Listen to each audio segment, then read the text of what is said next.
de volta para a terceira e última parte desse bate-papo produtivo e com revelações comoventes aqui sobre um livro do Estrela Futebol Clube que em breve o Alex está se esforçando muito, mas como tem muito material, ainda não tem uma previsão para o lançamento.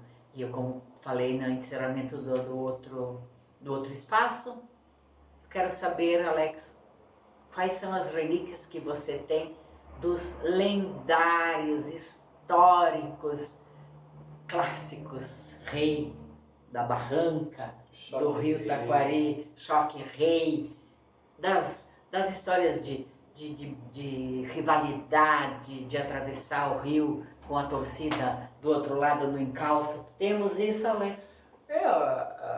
Algumas coisas. O primeiro embate, eu ainda estou à procura certinho da data, porque eu já passei por 31, então em 32, quando teve o primeiro jogo do clube, não foi. Em 32 eu não achei nenhum clássico ainda, em 33 também não. E o que acontece, tá? Como a gente vem pesquisando de muito tempo, eu acredito que não teve ali em 32, 33 o primeiro clássico. Por quê? Porque os ânimos estavam muito acirrados. Essa rivalidade, ela não vinha do Estrela, já vinha do Grêmio Esportivo Estrelense, que era um pouquinho... Eu já ouvia falar, tá? E que já havia tido bastante embate contra o Lajadense, e os ânimos se alteraram demais. Já ouvi alguém falando sobre isso, não lembro mais quem, mas que se interrompeu a realização de clássicos por isso. Então, o que acontece? Naqueles anos 30 e 40, os jogos eram muito acirrados. Quando era do lado de cá, quando era do lado de lá.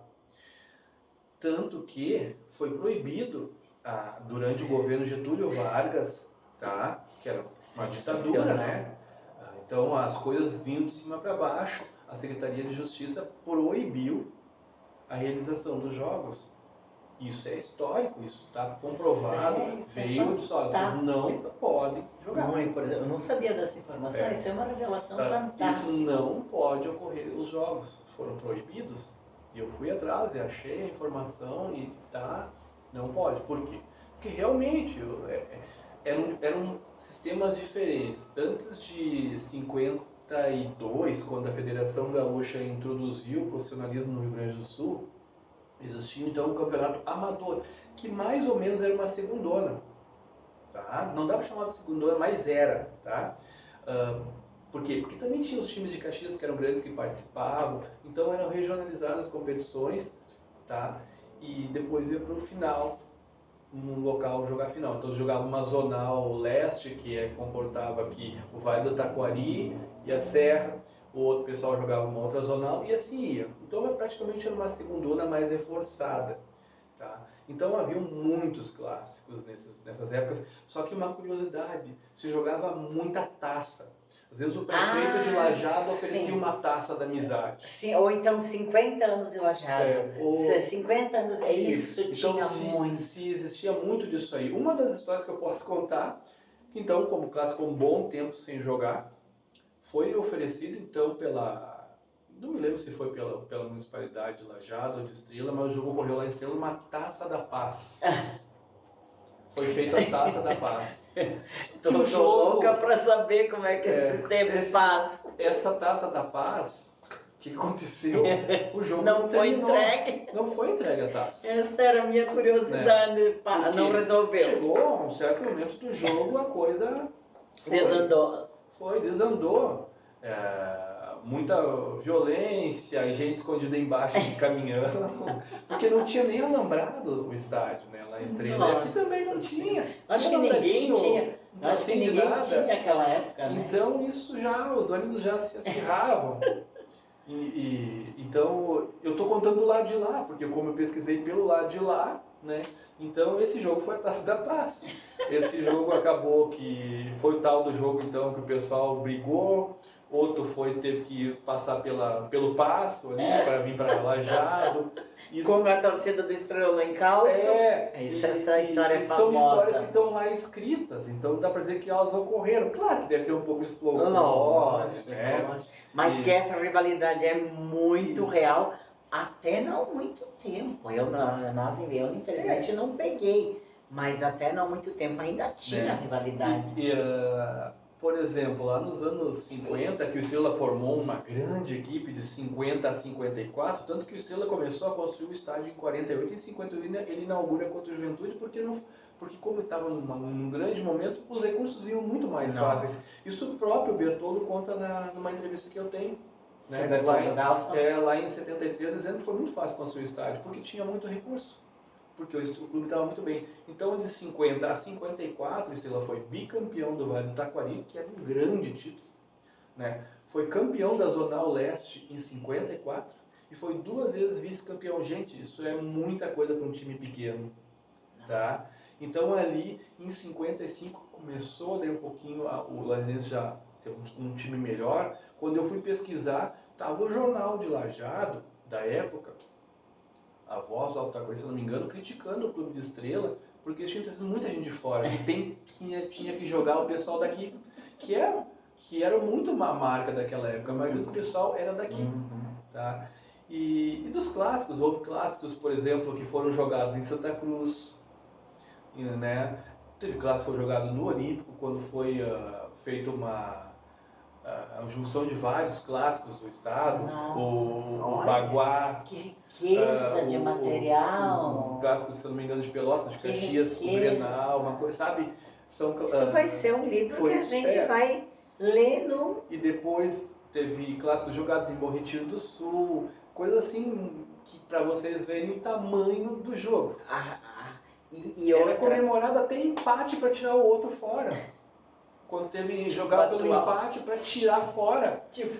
O Lajeadense ia se classificar, se ganhasse do Estrela, não, empataram. Aí foram contra o Santa Cruz, perderam. Assim, rivalidades impensáveis, gente. Não, e comparado com hoje, mesmo que o Estrela existisse, não seria mais assim. Não, porque a diferença é muito grande. E que coisa fantástica isso, saber que isso existiu. E se perde com o tempo, né? Tudo muda, né? Infelizmente se perdeu, porque sempre se achava, cada clube tinha uma característica, eles se achavam que cada um estava no seu caminho correto, um pro tamanho do tamanho de Estrela, outro para os 2 clubes de Lajeado na época, principalmente. Lajeado teve 2 clubes, 50, 60, 70, Lajeado teve 2 clubes, teve vários anos que 2 clubes participaram da segundona ou das divisões de ascenso. Isso. Né? Então, e depois veio aquela grande, a época de ouro do clube do Estrela foi a década de 70, né?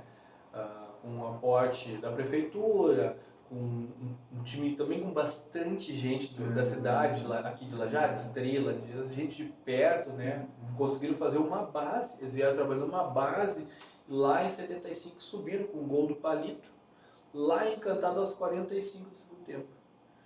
Então, o Palito, aliás, que é meu amigo, né, e é uma lenda dentro do clube e talvez o maior goleador da história do clube até hoje. Isso também estou fazendo esses levantamentos. Né? E depois a gente veio o clube continuou trabalhando. Em 80 o clube teve times maravilhosos. Pensa bem, o clube do interior. 80 eu já peguei. 80 eu assisti um jogo em Estrela, Grêmio e Estrela, não sei se foi 77 ou 78. Eu assisti o jogo. Que eu nós conseguimos imagens, né? Que a gente postou, né? Eu vi, fantástico. E aí, uma amiga minha de Porto Alegre, jornalista aposentada, ela trabalhou, não me lembro qual veículo que ela estava trabalhando, foi uma das estreias, foi a estreia dela cobrindo futebol, cobrindo um jogo. Ela chamou, ela disse, meu Deus, isso existe. Ela disse, eu não estou acreditando, sabe? Então não é só aqui que isso está atingindo, é muita gente envolvida, até porque o futebol alcança um âmbito maior, né? Pessoal de Goiás, São Paulo, gente de Montevidéu, de vários locais, vários municípios pedem bastante coisa, isso aí, a gente vai colocando o que a gente pode também, né? E continuando um pouquinho ali, nos anos 80 o Estrela ficou 36 jogos invicto. Isso para um clube do interior, o clube foi perder lá em outubro. Eu lembro. Eu estava nesse jogo que perdeu para o Passo Fundo, Gaúcho Passo Fundo. Eu não me lembro agora. Eu acho que foi pro Gaúcho Passo Fundo, se não me engano, o gol foi do Canhão, do Bebeto. Tá. E só não subiu ali para alguns problemas administrativos de outros clubes, e eu tô realmente vendo se isso é verdade ou não. E coisas que aconteciam muito nos anos 80, né? Muita mexeção de jogador irregular. Sim, isso. Muita gente time que queria prejudicar e coisa e tal. Então, muito interessante, as histórias são maravilhosas. E nos anos 80 foi ali, teve 2 oportunidades de subir muito claras, faltou 2 pontinhos, né? E depois veio a parte que eu participei também na diretoria, que foi muito agradável, e depois o clube foi indo mais alguns anos, e aquela coisa, o clube tem que, no interior, cidade pequena, tem que se renovar e continuar, e hoje então a gente termina a história querendo contar um pouquinho dessas coisas e relembrar as coisas boas. O pessoal fala, mas tu vai falar... Não, eu quero falar do bom, é um registro histórico. Do que foi todas essas... O que o Estrela representou para as pessoas, o que representou para a cidade, porque um clube de futebol sempre vai te representar coisas boas. Nós tivemos uma pessoa que viajou 3.000 quilômetros em 75 para vir ver o jogo que subiu para o Gauchão. Gente, isso é história? Fantástico. E ele dando entrevista, eu tenho ele, a voz dele dando entrevista. Falar com ele? Não, essa pessoa já é falecida. Lá na época, eu tenho entrevista da época. Você tem guardado? Eu tenho guardado a entrevista da época que ele deu para a Rádio Altaquari. Gente, mas isso 3.000 quilômetros a pessoa saiu lá de Goiás para vir até...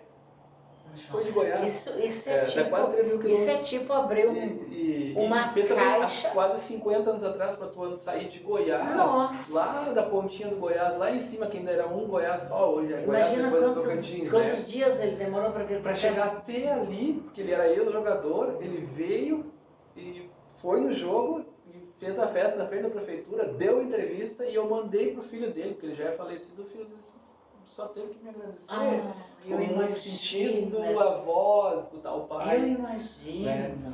Isso que tu está nos contando, eu faço uma figura assim, se abriu um baú do tesouro.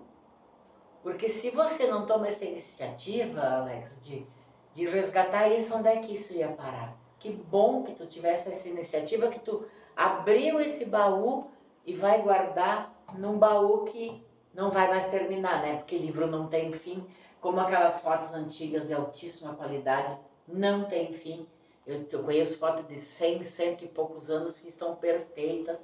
Isso agora com a digitalização é uma coisa que vai se perder, né? Quase 90 anos, né? A gente tem quase 90 anos, 80 e poucos anos das fotos lá guardadas e estão em ótimo estado. Então, é uma coisa que está me trazendo só coisas boas. Só coisas boas. Isso é muito bom. Isso deve ser muito gratificante, não? E eu te imagino sempre, a cada nova descoberta, quanto deve ser prazeroso para ti. Tu conseguiu um contato, a gente conseguiu dos 3.000 quilômetros. Isso deve te dar uma satisfação assim? Sim, teve outras pessoas que eu mandei, ou me mandam um WhatsApp, porque eu disponibilizei um WhatsApp no Facebook lá da página. Tu tem alguma coisa do meu pai, tem alguma coisa do meu tio, que bom que tu postou fazendo, eu não tinha fotos. Rapidinho uma historinha, eu fui almoçar em Veranópolis domingo passado, não este, o domingo retrasado. Eu almocei no restaurante com a minha esposa e minha filha e vi umas fotos de futebol. Claro, eu tô pesquisando sobre futebol, fui lá e tirei foto. Chamei o garçom e disse, olha, eu queria saber que os clubes são esses, porque não deve ser o Veranópolis, né? Deve ser o Dalban e o Veranense da cidade, antes de que eles se fundiram para ser o Veranópolis, depois, né? Não, já vou descobrir. Daí ele me disse, isso aqui é 1940, isso aqui não sei a data. Disse, não, pode deixar que eu descubro. Daí ele falou assim pra mim, eu preciso que tu me dê uma ajuda. O meu pai era jogador de futebol. Ele jogou no Paraná Clube. Tu acha que tu consegue? Disse, como é que é o nome do teu pai? Paulo, não sei o que, blá, blá, blá. Pode deixar. Me deu o WhatsApp, de noite mandei um vídeo, porque eu acho que ele tá meio distante do pai dele. Eu mandei um vídeo do pai dele, eu mandei o histórico do pai dele, Nossa. onde jogou, como é que Nossa. foi, ele me agradeceu. Gente, eu tô vendo que nós vamos ter que chamar o Alex mais vezes aqui, porque tem muita história maravilhosa para contar. O baúzinho dele deve estar cheio de relíquias. Te agradeço muito a disponibilidade de ter Agradeço vir aqui pelo conversar convite. com a gente, conversar aqui com a RDK. Curtam a gente, sigam a gente e vamos voltar na próxima semana. Obrigada, Alex. Obrigado, eu agradeço o convite. Quando puder, eu volto. Que bom, a gente aguarda. Até.